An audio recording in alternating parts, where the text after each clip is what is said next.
two SHMs with same amplitude and same time period when acting together in perpendicular direction with a phase difference of pi by 2.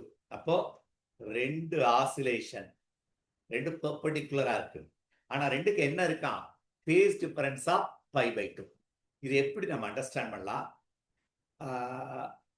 x direction particle மீன் பொசிஷன்ல இருக்கிறப்போ y direction இருக்கிற particle extreme position இருந்தா they are having a phase difference of pi by 2. clear ஆச்சா? இது x axisல இருக்க oscillation, இது y axisல இருக்க oscillation. சரி, x axisல இருக்கிறத மீன் பொசிஷன் நம்ம சொல்லிட்டோம்னா y equal to, இது x axisல x is equal to a sin omega t. இந்த இடத்துல தான் நம்ம கேர்ஃபுல்லா பண்ண வேண்டியிருக்கு.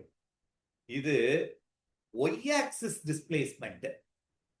y axisல இருக்கிறப்போ y axis நம்ம எடுக்கிறப்போ இத cos காம்பனன்ட்ல எடுத்துரு.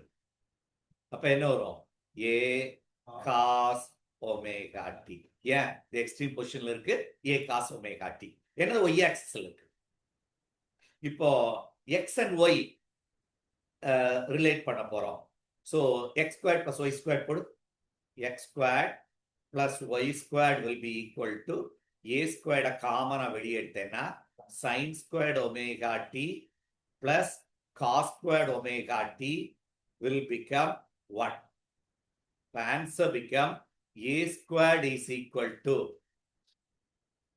x squared plus y squared is an equation of circle. So it is a circular motion. Resultant motion is a circular motion. இது ஆன்சர். நல்ல கொஸ்டின் சார். ஆர் நான் எக்ஸ் டேர்ம் வச்சே நீ கண்டுபிடிக்கணும்னா என்ன பண்ணோம்னா இது மைனஸ் பை பை டூன்ற பேஸ வச்சும் கண்டுபிடிக்கலாம். ஒய் ஈக்குவல் டு இப்படி போடலாம்.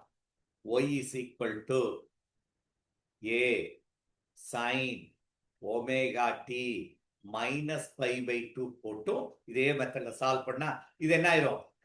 ஏ காஸ் ஒமேகா டியா மாறிடும். இந்த term sin omega t minus pi by 2 is cos omega t.